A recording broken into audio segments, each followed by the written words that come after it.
मंडळी, लग्नानंतर होईलच प्रेम या मालिकेमध्ये आज काव्याचं अफेअर एक्सपोज झालंय, पण फक्त काव्याच्या साईडने झालंय बरं का. हा सगळ्यात मोठा ट्विस्ट आहे. बरं, त्याहूनही मोठा ट्विस्ट म्हणजे आधी मानिनी त्यांनी एक्सेप्ट केलं होतं बरं का काव्याचं अफेअर, पण त्याच्यानंतर काय मिठाचा खडा पडला त्यासाठी बघत राहा पूर्ण एपिसोड. सुरुवात कशी झाली ते सांगते.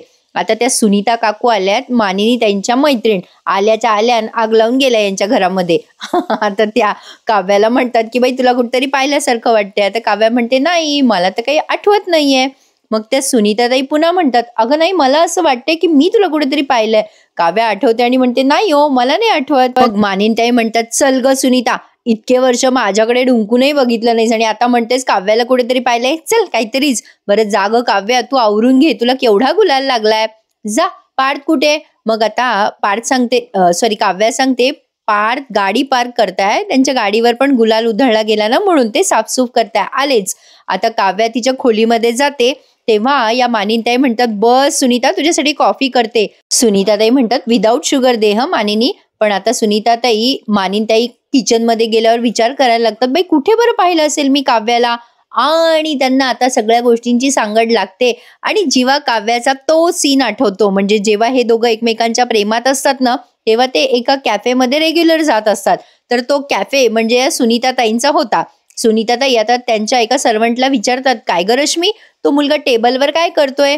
मग आता त्यांच्या सर्वंटने सांगितलं अहो तो मुलगा ना नेहमीचा आपला कस्टमर आहे आणि ती मुलगी सुद्धा. अहो त्यांचं बिल काढलं ना तर माझा अख्खा पगार होईल. सुनीताताई म्हणतात बरं हरकत नाही, जा ते सँडविच तिकडे टेबल नंबर 5ला देऊन ये. तेवढ्यात काव्याच त्यांच्या जवळ येते आणि म्हणते excuse me madam, service charges जरा कमी कराल का. सुनीताताई म्हणतात हो ठीक आहे, हरकत नाहीये, but by the way you look both together, खूपच छान दिसता तुम्ही. आता काव्या म्हणते सॉरी.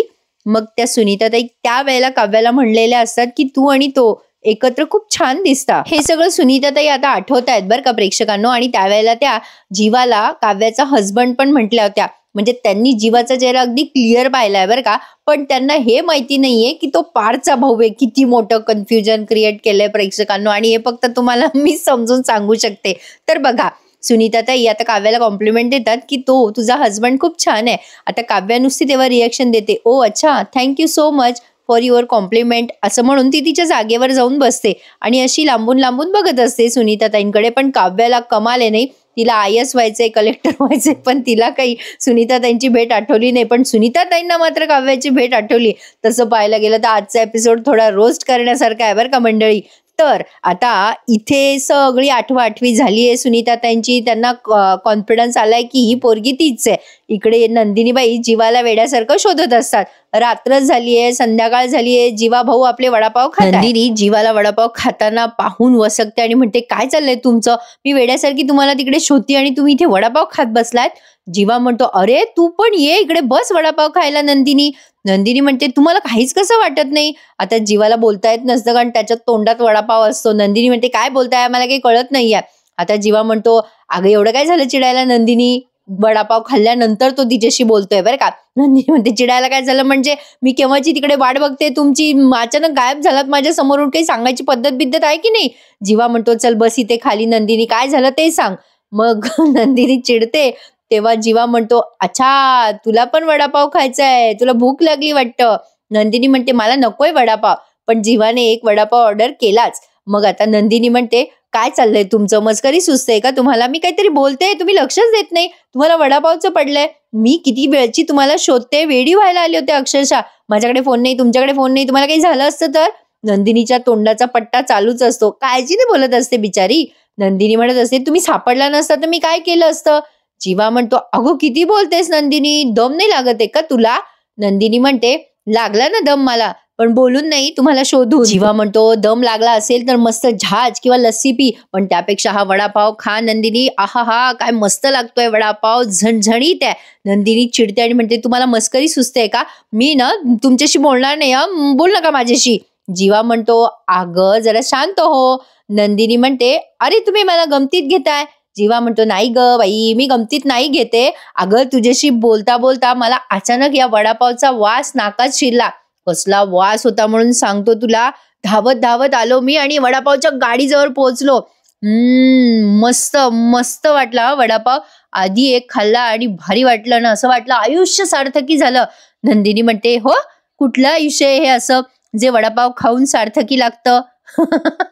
जीवा म्हणतो, ए नंदिनी काही झालं तरी वडापावची मस्करी नको करूस यार. ए माझी कर तू मस्करी, पण वडापावची नको यार. अरे वडापाव म्हणजे मुंबईची शान आहे यार. अरे गणपती विसर्जन झाल्यानंतर वडापाव खाणं म्हणजे अचिव्हमेंट आहे, अचिव्हमेंट. नंदिनी म्हणते, हे जरा जास्ती होते तुमचं, असं नाही वाटत आहे का जीवा? जीवा म्हणतो, हो वाटते ना तुला, मला पण वाटते, अतिच होते अगं, होऊ दे ग अति. नंदिनी म्हणते, खात बसा वडापाव, मी चालले. जीवा म्हणतो, अरे अरे थांब जरा, कुठे चाललीस नंदिनी? नंदिनी म्हणते, तुमच्याशी ना मी आता बोलणार नाही आणि कुठलीच विश मागणार नाही आता तुमच्या सांगितल्याप्रमाणे. तुम्हाला कळत नाही का जीवा मी किती डिस्टर्ब झाले होते? माझ्या बोलण्याचं काही सिरियसनेसच नाहीये तुम्हाला. घाबरले होते मी, वेड्यासारखी शोधत होते तुम्हाला. अहो असं काय करताय जीवा?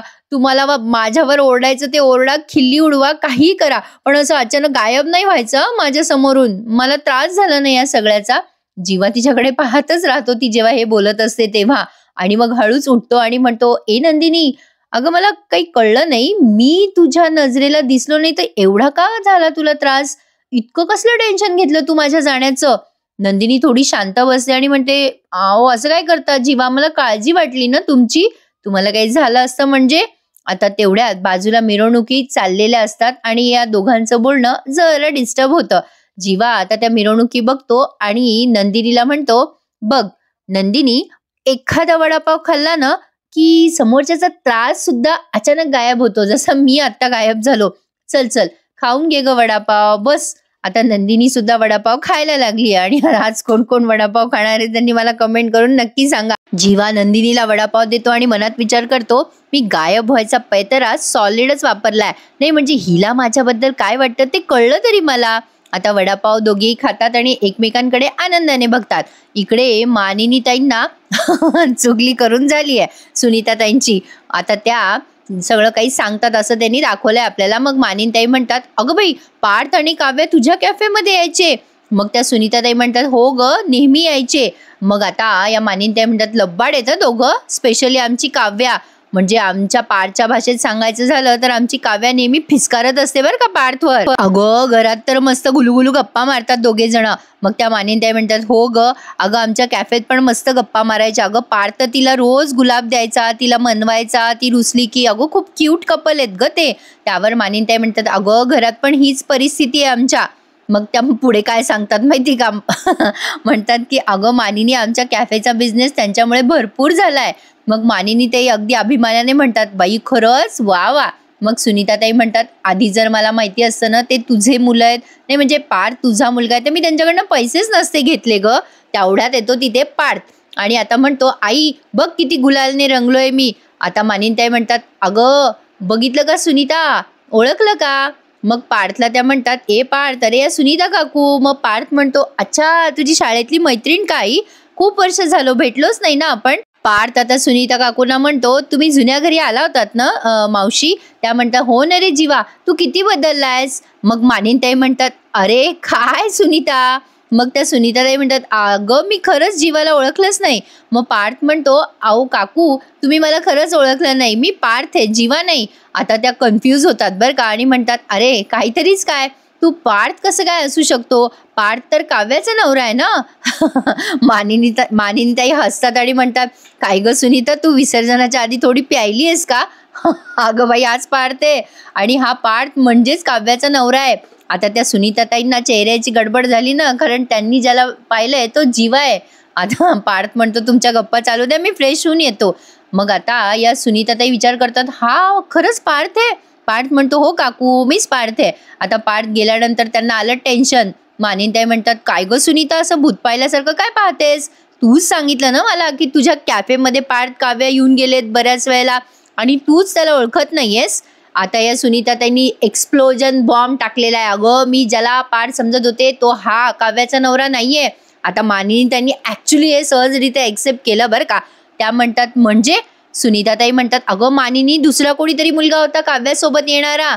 आता ते सगळं आठवलेलं त्यांनी मानिनी त्यांना सांगितलं, जे आपल्याला मगाशी दाखवलंय. सुनीताताई म्हणतात, अगं 6 महिन्यापूर्वीची गोष्ट आहे मानिनी ही.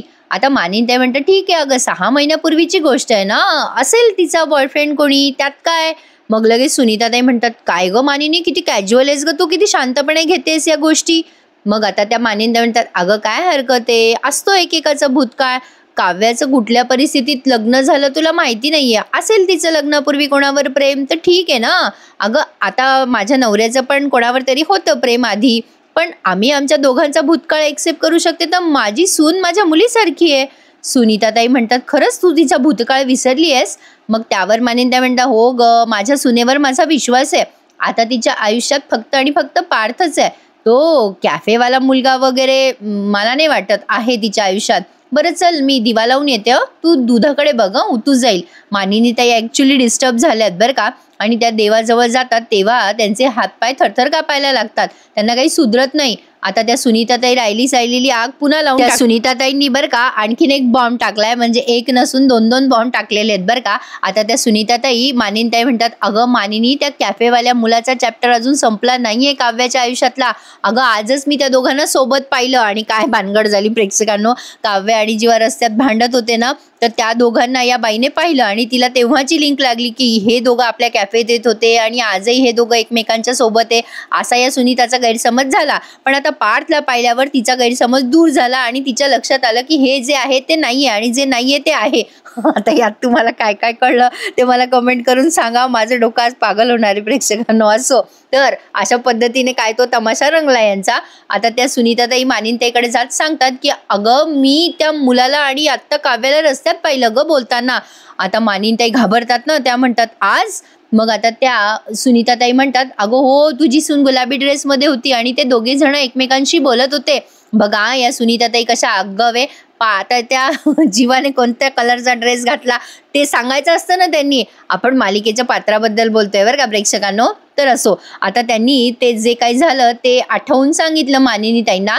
जेव्हा या काव्याची ओढणी काढत असतो ना डिक्कीतून, तेव्हा त्यांनी नेमकं या दोघांना बघितलेलं असतं. सुनीताताई त्यांना बघून विचार करतात अरे हे दोघं तर तेच कपल आहे जे माझ्या कॅफेत यायचं, वा वा बाप्पा यांना सुखी ठेव, असं म्हणून सुनीताताई निघून जातात. पण आता या मानिनीताईंच्या घरी आग लावून जातात ना. बरं आता काय बोलल्या बघा पुढे. हे सगळं त्यांना आठवलं आणि त्यांनी ते सगळं मानिनीताईंना सांगितलं. आता त्या पुढे मानिनीताईंना म्हणतात अगं आत्ता मला आठवलं की पार्थ ज्याला मी नवरा समजत होते काव्याचा, तो तिचा नवरा नाही, म्हणजे कॅफेमधला मुलगा वेगळाच आहे. अगं तुझ्या सुनेचं आणि त्या मुलाचं अफेअर अजूनही चालू आहे ग बाई मानिनी. हे बघ बाई मी चुकीच्या वेळेला आलेली दिसते, बोलू बाई नंतर. मग कशाला एवढी आधी बोलली प्रेक्षकांना ही बाई, अवघड आहे रे देवा. कोणाला कोणाचं सुख भगवत नाही म्हणतात ते खरं आहे. मानिनीताईंना काय आता बस इतनी सी चिंगारी काफी आहे, तडतड तडतड उडणे को. आणि आता सगळ्या गोष्टींची उकल त्यांना लागते. इथे आता पुन्हा जवळजवळ 10-1 मिनिटं भूतकाळाचा अत्याचार केलाय प्रेक्षकांनो. काव्याने आतापर्यंत घरात जो जो तमाशा केला तो सगळा या मानिनीताईंना आता आठवला आणि काव्याच्या चांगुलपणावर पडदा पडला आणि मानिनीताईंमधली ओरिजिनल सासू जागी झाली असं म्हणायला हरकत नाहीये. आता काव्या घरात आल्यापासून तनफन करतीये, लग्न एक्सेप्ट करत नाहीये. या सगळ्याची लिंक आता मानिनीताईंना अशा पद्धतीने लागली. आता हे वेगळं सांगायला नकोय. आता या विचार करताय आणि तिकडे दूध सुद्धा उतू गेलंय यांच्या गॅसवरचं, असा काय तो सीन यांनी रंगवलाय. जवळपास 5-5.5 मिनिटं तरी हा सीन तुम्हाला बघायला मिळणार आहे. काव्याने केलेला सगळा तमाशा आणि नेहमीप्रमाणे या मालिकेत अचानक केव्हाही वीज चमकते. थोडाफार पाऊस इकडे पाठवून द्या म्हणावा आमच्याकडे, कारण आमच्याकडे पावसाचा पत्ता नाहीये. तर असो, मानिनीताई अशा चिडल्या, संतापल्या आणि विजा कडाडायला लागल्या. त्यामुळे आता इकडे या वसू आत्या आणि रम्याची झोप उडाली आहे. मग आता ही रम्या म्हणते आई काय आज वादळ आलंय बघ, किती हवा सुटली आहे. मग या वसू आत्या म्हणतात वादळ येणारे बहुतेक. रम्या म्हणते कसलं वादळ, त्यांचं सगळ्यांचं सगळं चांगलं चालू आहे, गुण्या गोविंदाने नांदताय सगळेजण. तुला मिळणारा पहिल्या आरतीचा मान त्या पार्थ आणि काव्याला मिळाला, दिला ना तू, झालं ना तुझ्या मनासारखं. वसू आत्या म्हणतात काय ग रम्या. मग रम्या म्हणते खरं तेच बोलते मी, बघ ते जीवानंदिनी पण कसे मस्त गणपती विसर्जन करून आनंदात येत आहेत, ते सगळे गुण्या गोविंदाने नांदतायत आणि आपण बसलोय मोलकरणी घरात कामं करत. वसू आत्या म्हणतात काय ग रम्या, अगं तुला काय वाटतं मी काय फार चांगला विचार करते का या सगळ्यांबद्दल. माझ्या मनातनं दिवस रात्र एकच विचार असतो की या लोकांचं वाटोळं कसं व्हावं. रम्या म्हणते तू न फक्त विचारच कर, ऍक्शन काही घेतच नाहीस तू. काय आई, अगं हे सगळे मस्त गुण्या गोविंदाने नांदताय आणि राबतोय आपण. रम्या स्वतःचे पाय दाबताना हे सगळं बोलते. वसू आत्या म्हणतात, अगं रम्या, खरं तर मी तुला काही सांगणार नव्हते, पण आता दाखवतेच बघ. आता यांनी मोबाईलवर काहीतरी दाखवलंय वसू आत्याने. आता ती रम्या ते बघते आणि म्हणते, हे काय आहे? हा तर व्हिडिओ आहे. मग वसू आत्या म्हणतात, हो, नंदिनी आणि जीवाचा आनंद निवास मधला व्हिडिओ. त्यांना वाटतंय की ते आनंदात आहे, पण मी त्यांच्या आनंदाला सुरुंग लावायला ऑलरेडी सुरुवात केली आहे. आता काय कांड केलं बाबा या बाईने, कोणास ठाऊक. आता वसू आत्या पुन्हा उठून उभ्या राहतात आणि म्हणतात, या बाईने माझा आत्मसन्मान, माझा रुबाब सगळं काही माझ्यापासून ओढून घेतलं. असे मोलकरणीचे कपडे मला घालायला लावले. तिला तर मी सोडणार नाहीये. नंदिनीला वाटते ती जिंकली आहे, पण तिला माहिती नाहीये जखमी वाघीण काय करू शकते. या बाबतीत ती जिंकली असं तिला वाटतंय, पण आता मी जे करणार आहे ना त्याची ती कल्पनाही करू शकत नाही. मग ही रम्या म्हणते, हो बरोबर आहे आई, आता या देशमुखांची नांगी ठेचायलाच हवी. तू जे करायचं ते कर, पण मी तुझ्या सोबत आहे लक्षात ठेव आई. आता ही लगली पलटली बरं का. वसू आत्या म्हणतात, तू माझ्या सोबत असण्यापेक्षा तू काव्यावर लक्ष दे. अगं काव्याचा पण सूड घ्यायचा आहे आपल्याला. अरे यार प्रेक्षकांनो, अशा बाया घराघरात असल्यानं तर मग एवढ्याला युद्ध व्हायची बाहेर गरजच नाही. आपोआप एक एक घर फुटून जाईल, तुटून जाईल, बॉम्ब स्फोट होऊन जाईल. काय दाखवतात प्रेक्षकांनो मालिकेमध्ये, दिस इज टू मच. असो, आता वसू आत्या म्हणतात, त्या काव्याचे, नंदिनीचे हात माझ्या गळ्यापर्यंत पोहोचले ना, तर त्या दोघींना या घरात राहायची चोरी झाली पाहिजे. रम्या म्हणते, आई आपलीच माणसं आपल्यावर उलटायला वेळ लागत नाही, त्या काव्याच्या बाबतीतच झालंच पाहिजे. वसू आत्या म्हणतात, असं झालं ना तर आपले दिवस बदलले म्हणून समज रम्या. आता त्या मानिनीला कळायला हवं ते काव्या कशी आहे. या काव्याने मानिनीच्या नजरेत मान कमवला ना, आता तो मान माती मोल ठरेल असं काहीतरी व्हायला हवं. आता यांनी मनातून विचार केला आणि तसं घडलं. लगली विजा बिजा चमकल्या बरं का. वसू आत्या आणि रम्याच्या मनासारखं सगळं होणार आहे आता. तर प्रेक्षकांनो, आज ऑलरेडी त्यांनी 10 मिनिटं भूतकाळात दाखवले आहेत आणि नंतर विजा कडण्यात जवळपास 5-1 मिनिटं दाखवले. त्यामुळे आपला आजचा रिव्ह्यू जरा लहान झालाय बरं का. तरी मी असंख्य बडबड केली आहे हे माझ्या लक्षात येतंय. आणि आता पुढे बघा, हे सगळं झाल्यानंतर काव्या आता तिचा गुलाल स्वच्छ करते आरशासमोर बघून आणि तिला अचानक गुरुजींची आठवण येते की गुरुजींनी काय काय भाकीत केलं, आता काय काय होणार आहे काय नाही. हे सगळं तर काही झालंच नाही, सगळं काही शांततेत पार पडलं असं ती मनात विचार करत असते. आमच्यात तर काही वाद झालेच नाही असं ती मनात विचार करत असते. घरात काही क्लेशही झाले नाही, काही आळही माझ्यावर आला नाही. गुरुजींनी सांगितलेली भविष्यवाणी खरी ठरते असं सगळे म्हणतात, पण तसं तर काही झालंच नाही. पण ही भविष्यवाणी अपवाद ठरली असेल का त्यांची? असो, काही झालं नाही ना, हे चांगलं. आता ती मनाशी असा विचार करते आणि तेवढ्यात आता पुढच्या भागात त्यांनी दाखवलंय की मानिनीताई येऊन तिला जाब विचारतात. आता ही काव्या मंगळसूत्र काढत असते तेव्हा मानिनीताई तिला टोमणा मारतात. मंगळसूत्र काढायची फार घाई असते ना तुला? नाही, लग्नाआधी प्रेमाची गाठ सोडावी लागते काव्या. तुझं अफेअर होतं ना लग्नाच्या आधी आणि लग्नानंतर पण सुरू आहे. आता त्या जेव्हा असं बोलतात तेव्हा काव्या घाबरते. कुठे चालली प्रेक्षकांनो मालिका. बाबा मी नवीन मालिकेची खरंच वाट बघते बरं का आतुरतेने. कोण कोण बघतंय मला कमेंट करून नक्की सांगा. तर आजचा एपिसोड आवडल्यास, माझा रिव्ह्यू आवडल्यास लाईक, शेअर आणि सबस्क्राईब करा आणि उद्या पुन्हा भेटा. तोपर्यंत टेक केअर मंडळी. धन्यवाद.